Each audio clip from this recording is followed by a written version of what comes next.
A trend trader will typically only trade in the direction of that trend. I have looked at a chart and the trend is up. And so I am only taking buy trades. Well, do trend traders always trade from the same time frame chart? No. Do trend traders always use the daily chart to see the trend? No. Do trend traders always use trend lines? No. It doesn't really mean anything. You should focus more on what you do well and less on these names that people throw around.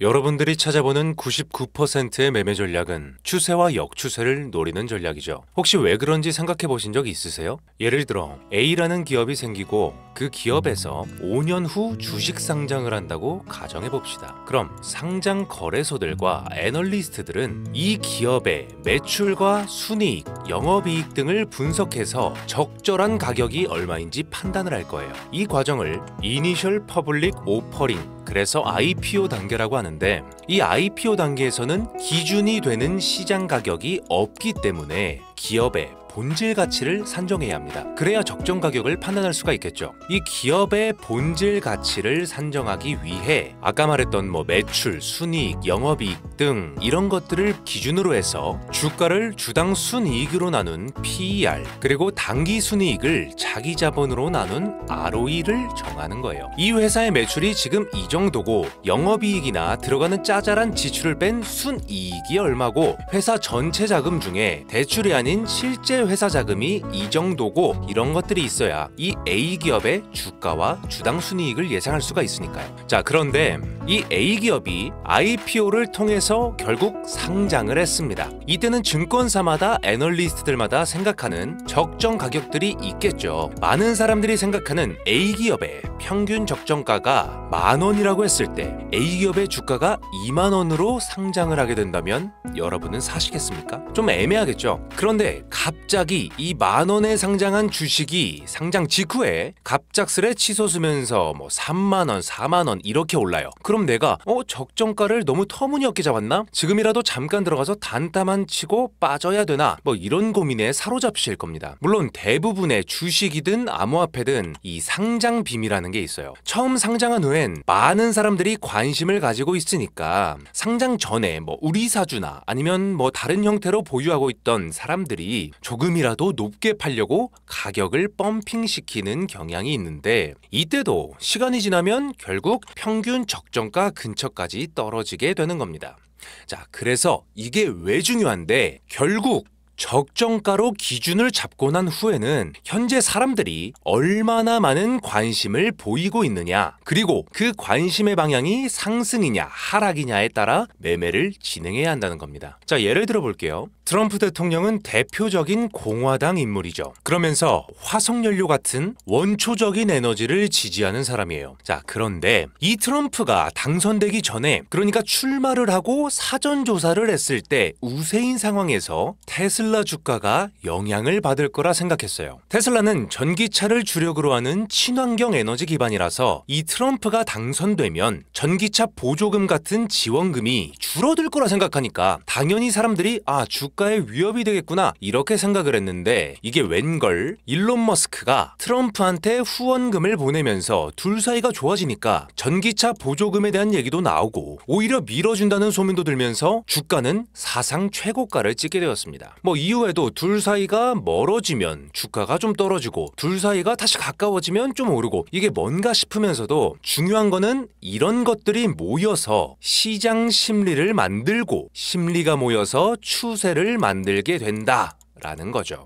결국 추세와 역추세라는 건 현재 시장에 참여하고 있는 사람들이 어떻게 보고 있는가를 판단할 수 있는 기준이 되기 때문에 많은 보조지표들이 이 추세와 역추세를 파악할 수 있도록 만들어지게 된 겁니다. 이해되셨나요? 자, 그래서 오늘 알아볼 주제는 추세의 지속과 전환입니다. 추세를 파악하기 위해 사용되는 타임프레임은 크게 단기와 중기, 그리고 장기 타임프레임으로 나눌 수 있겠습니다. 먼저 단기 타임프레임은 이 1시간봉 이하의 짧은 타임프레임을 사용하는 건데, 이 1시간봉 이하의 짧은 타임프레임을 사용하게 되면 단기적인 변동성과 유동성 흐름을 파악하기에 용이할 수 있다, 이렇게 말씀드릴 수 있어요. 뉴스와 세션이 즉각적으로 반영된 타임프레임이기 때문에 일반적으로는 데이 트레이더나 단타 스캘퍼 등이 이 단기 타임프레임을 사용하게 됩니다. 그만큼 현 시점에서 시장이 어느 방향으로 움직이고 있는가, 이거를 보여주기 때문에 즉시형 추세 판단용 타임프레임이라고 불리기도 합니다. 자, 하지만 민감하게 움직이는 만큼 단기 타임프레임에서 추세를 파악할 때는 이 노이즈 확률이 높기 때문에 무조건적으로 더 넓은 타임프레임에서 큰 추세를 파악해주는 게 좋겠죠. 단기 추세보다 더 넓은 추세인 중기 추세를 파악하기 위해선 일봉 타임프레임을 사용하는 것이 일반적인데요. 이 일봉 차트를 통해서 실제 시장을 주도하는 세력이 이끌어가는 중기 추세를 확인하는 겁니다. 여기 일봉 차트에선 뉴스와 이벤트 효과가 누적되어서, 이 누적이 중요한 거예요. 누적되어서 반영됐기 때문에 주요 지지저항대를 설정하고 전체적인 방향을 체크할 수 있기 때문에 스윙 트레이더나 포지션 트레이더들이 이 일봉 차트를 사용하곤 합니다. 마지막으로 주봉 타임프레임은 이 전체 시장 구조를 파악할 수 있다는 장점 때문에 기관이나 펀드, 대형 트레이더들이 필수적으로 참고하는 타임프레임이라고 할 수 있어요. 여기 주봉 차트에서 확인할 수 있는 것은 장기적인 방향성과 시장 사이클 파악이죠. 큰 그림을 명확하게 확인할 수 있기 때문에 추세의 신뢰도가 높지만 반대로 단타에는 적합하지 않다고 할 수 있습니다. 시장 뼈대 구조인 마켓 스트럭처를 확인할 수 있는 것이 바로 이 장기 타임프레임이기 때문에 방금 말한 단기, 중기, 장기를 모두 확인하고 개개인의 전략에 맞게 세팅하는 것이 매매에 유리하다, 이렇게 정리할 수가 있겠네요. 자, 그러면 추세를 확인한 다음에 진입 조건을 만들기 위해선 또 어떤 관점이 필요할까요? 그건 추세 속 가격의 움직임을 파악하는 거겠죠. 추세란 건 힘이 지속되기도 하고 반대로 꺾이면서 반대 추세로 전환이 되기도 하기 때문에 가격의 움직임을 추적 관찰하면 언제 가격이 전환되는지 예측할 수도 있으면서 매매에 진입할 타이밍을 세울 수도 있겠습니다. 다음 화면을 보시겠습니다. 지금 화면은 상승 추세가 하락 추세로 전환된 그림이죠. 추세의 큰 흐름을 보게 되면 상승과 하락, 이렇게 두 가지만 나타내고 있지만 이거를 부분 나눠서 보면 상승과 하락이 큰 추세 속에서 반복된다는 걸 확인할 수가 있습니다. 상승 추세 중에 나타나는 고점은 하이얼 하이라고 해서 HH로 표시를 하고, 상승 추세 중에 잠깐씩 눌렸다가 가는 이 아랫 지점, 여기는 하이얼 로우 라고 해서 HL이라고 표시를 합니다. 그리고 추세가 반전된 이후에 하락 추세가 됐죠. 하락 추세에서 나타나는 저점은 로우어 로우, 그리고 잠시 되돌림이 나타났던 고점은 로우어 하이 라고 하게 되는데, 지금 이 용어가 중요한 게 아니에요. 추세 중에 고점과 저점을 나타내는 포인트들이 있는데 이 지점들의 특징이 중요하다라는 것만 기억을 하시면 됩니다. 자, 지금 여기를 보시게 되면 상승 추세 중에 고점을 찍고 내려온 포인트가 있죠. 여기 고점을 찍고 내려온 지점이 다시 반전될 때 이 저점이 직전 저점보다 높은 곳에 형성이 되고, 다시 올라갈 때 이 부분 직전 고점을 뚫어주면서 올라가는 모양, 이 모양새에선 상승 추세가 강하게 지속되고 있다, 여기 직전 기준을 돌파했다라는 의미에서 브레이크 오브 스트럭처, BOS라고 하는 겁니다. 이렇게 벽처럼 가로막고 있던 곳을 뚫어주면 가격의 흐름이 해당 방향으로 쭉 흘러간다는 건 여러분도 아시죠? 이 BOS가 발생했을 때는 추세가 이어지기 때문에 이 포지션들을 활용해서 매매에 도움을 받을 수 있게 됩니다. 자, 그럼 추세가 전환되는 지점은 언제 발생하게 될까요? 상승 추세 중에 나타난 저점, 하이얼 로우죠. 이 근처에서 가격이 지지를 해주고 반등을 해줘야 되는데, 그래야 더 높이 올라갈 수 있는 매수세가 들어오게 되는데, 이 직전 저점이 깨지는 순간 사람들은 불안을 느끼기 시작합니다. 저는 여기 근처에서 이제 매수를 했던 사람들이 손절가를 잡는 곳이 같은 구간, 여기 근처기도 하고, 해당 지지선이 깨지는 순간 저항선으로 그 역할이 바뀐다, 이런 생각들이 있기 때문에 해당 구간이 깨지게 되면 추세의 역전이 일어날 확률이 급격하게 올라가게 됩니다.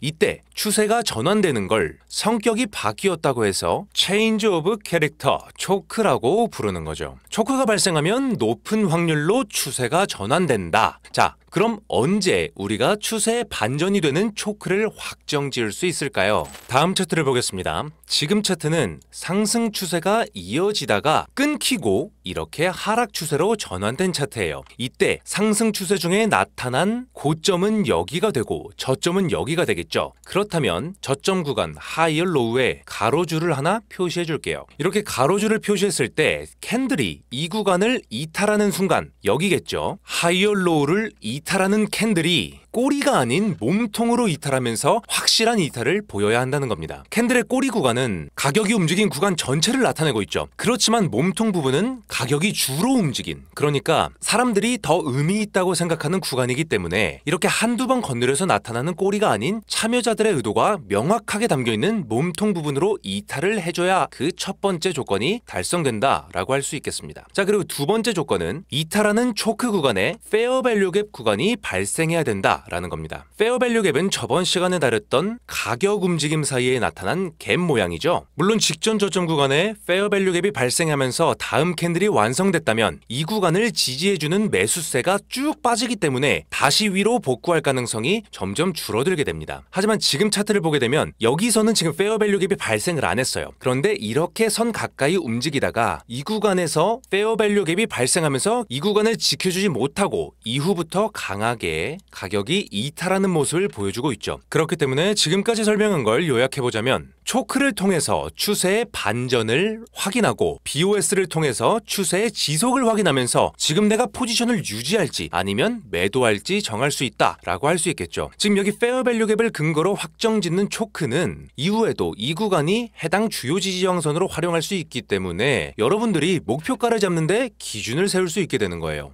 페어 밸류 갭과 유동성에 이어서 오늘 알아본 BOS와 초크는 ICT 트레이딩이라고 하는 트레이딩 방법론의 기초 과정인데요. ICT 트레이딩은 지표를 활용하는 것을 넘어서 스마트 머니의 움직임을 이해하고 그 흐름을 따라 트레이딩을 한다라는 목표를 가지고 있습니다. 그렇기 때문에 여러분들이 이 세 가지만 마스터하셔도 차트를 분석하면서 차트에 대한 이해도가 몇 배는 올라갈 수 있다고 말씀을 드릴 수 있겠어요. 자, 그럼 오늘도 비트코인의 시황을 한번 살펴보겠습니다. 자, 먼저 오늘은 BOS와 초크를 빠르게 표시하기 위해 BOS 초크 인스트럭션이라는 지표를 사용하도록 할게요. 이 지표의 사용 방법은 제가 영상 후반부에서 다시 설명해 드릴게요. BOS 초크 인스트럭션을 켜게 되면 아까 설명드린 대로 BOS와 초크 구간들이 나타나게 됩니다. 화면을 확대해서 보시면 상승 반전과 상승 BOS는 노란색으로, 그리고 하락 반전 초크와 하락 BOS는 파란색으로 나타나기 때문에 현재 추세가 어느 방향으로 지속되는지 아니면 반전될 가능성이 있는지 직관적으로 추세 확인을 할 수 있다는 장점이 있어요. 자, 그런데 지금 이 구간을 보시게 되면은 초크와 BOS가 동시에 나타나고 있죠. 왜 초크와 BOS가 같은 구간에 발생하게 되는 걸까요? 여기 나타난 BOS는 지금 하락 BOS이기 때문에 하락 추세가 지속된다라고 얘기를 하고 있는 거고, 이 초크 같은 경우에는 하락 추세는 끝났어, 이제부터는 상승 추세로 전환될 거야 라는 표시인데, 제가 지금 보고 있는 차트는 15분봉입니다. 일봉보다 낮은 타임프레임에서 이 BOS 초크 인스트럭션을 사용하게 될 경우 한 단계 높은 타임프레임에 초크를 가져와서 표시되게 되어 있어요. 제가 지금 보고 있는 차트가 15분봉이니까 현재 나타난 초크는 30분봉에 있는 초크를 끌어오는 거겠죠. 왜 하이 타임프레임, 그러니까 한 단계 높은 타임프레임에 초크를 가져오느냐? 아까 제가 영상 초반에 설명드렸듯이 추세는 큰 추세부터 작은 추세로 점점 내려와서 확인을 하는 게 큰 그림을 그리기 유리합니다. 그렇기 때문에 이렇게 하이 타임프레임에 초크를 가져와서 더 넓은 추세의 반전을 미리 확인하고 그에 맞게 대처를 할 수 있게 세팅이 되어 있는 거예요. 자, 이렇게 확인을 했으면 이번엔 설정에 들어가서 길이값을 11에서 7로 바꾸겠습니다. 길이값을 11에서 7로 바꾸게 되면 더 낮은 타임프레임에 맞는 단기 추세를 확인할 거예요. 우선 일봉 차트부터 확인해 보겠습니다. 일봉 차트에선 길이값을 11로 세팅해서 중기 타임프레임을 살펴볼 텐데요. 먼저 직관적으로 확인할 수 있는 상승 추세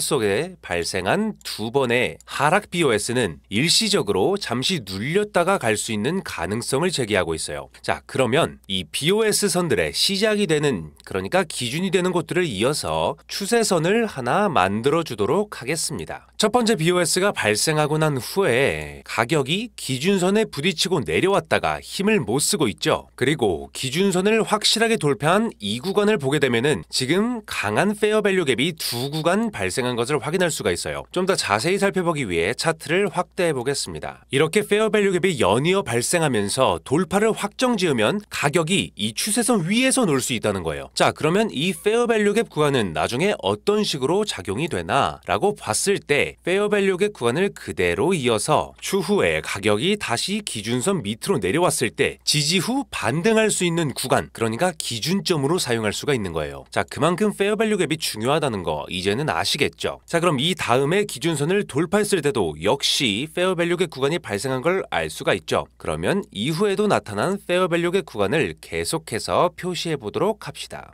여기 한 군데, 그리고 두 군데, 이곳까지 세 군데, 이 정도가 나올 수 있죠. 마지막으로 가장 최근에 있었던 상승 페어밸류 갭을 표시하게 되면은 여기 두 구간의 페어밸류 갭이 겹치는 구간에서 계속 가격이 부딪히고 내려온다는 걸 확인할 수가 있어요. 자, 큰 추세는 지금 이 정도면은 어느 정도 파악이 된 것 같고, 조금 더 자세하게 살펴보기 위해 타임프레임을 바꿔보겠습니다. 이번엔 1시간 봉으로 봐볼게요. 지난주에 강하게 가격이 떨어졌을 때도 지난 페어밸류 갭 구간에서 지지 후 반등해주는 모습을 확인할 수가 있었고, 이번에 떨어지고 난 다음에 더블탑 패턴 받고 한 번, 그리고 두 번, 이렇게 두 번의 저항을 받고 내려왔습니다. 여기 하방 BOS가 나타난 다음에 하락 추세가 계속해서 이어지고 있는 거예요. 자, 근데 여기서 우리가 같이 살펴봐야 될 거는 이 부분, 계속해서 저점 구간이 상승하고 있다는 걸 알 수가 있어요. 이거를 같이 확인하기 위해서 여기 저점 구간에 추세선을 하나 추가로 만들어 주겠습니다. 이렇게 두 개의 추세선이 만나는 구간이 생기죠. 이 구간의 가격을 살펴보게 되면 112.9K 정도가 나오는데, 결국은 이 가격 밑에선 계속해서 매수를 하는 게 유리하다고 할 수 있는 겁니다. 여기서 중장기적으로 보실 분들은 112.9K 밑에서 계속해서 매수를 하시되, 다만 내가 중간중간에 조금씩 분할 매도를 진행하고 싶다라고 하시는 분들은 이 구간, 두 개의 페어밸류 갭 구간이 겹치는 이곳, 여기는 115K 부근인데요. 여기서 조금씩 익절을 진행하셔도 되고요. 자, 그러면 분할 익절을 하기 전에 살펴봐야 될 건 바로 단기 추세겠죠. 설정에 들어가서 길이값을 7로 바꿔주겠습니다. 차트를 조금 확대해 볼까요? 이렇게 설정값을 11에서 7로 바꾸게 되면 상승 초크 발생 후에 추세가 위로 올라가고, 가장 최근엔 하락 초크가 발생했기 때문에 추세가 내려온다는 걸 알 수 있습니다. 이 신호들을 확인하면서 내가 여기 115K 부근에서 팔지, 아니면은 조금 더 보유해서 여기 118K까지 가지고 있을지 확인을 하시면서 단타를 진행하시면 되겠고요. 아까 말씀드린 대로 중장기적 투자를 하실 분들은 1차 112.9K 밑에서 계속해서 분할 매수를 진행하시면 되겠습니다. 비트코인에 투자를 하는 거는 장기 투자가 확실하게 유리하니까요. 자, 오늘은 이렇게 BOS와 초크를 사용해서 추세를 해석하는 방법에 대해 알아보았는데, 제가 사용하는 BOS 초크 인스트럭션은 저희 트레이딩뷰에서 사용하도록 만들어졌어요. 제가 쉽게 공유할 수 있도록 이렇게 텍스트 파일로 만들어놨는데, 이 텍스트 파일을 받으시면 모든 구간을 그대로 복사해서 트레이딩뷰 차트 하단에 파일 에디터라고 써있는 탭을 누르고 옆에 있는 작은 화살표를 눌러서 새로 만들기 인디케이터를 누르시고 나와 있는 모든 스크립트를 지우신 다음에 아까 복사한 스크립트를 그대로 붙여넣기 하고 차트에 넣기를 눌러주면 됩니다. 자, 그러면 아까와 똑같이 차트가 나오는 걸 확인할 수가 있죠.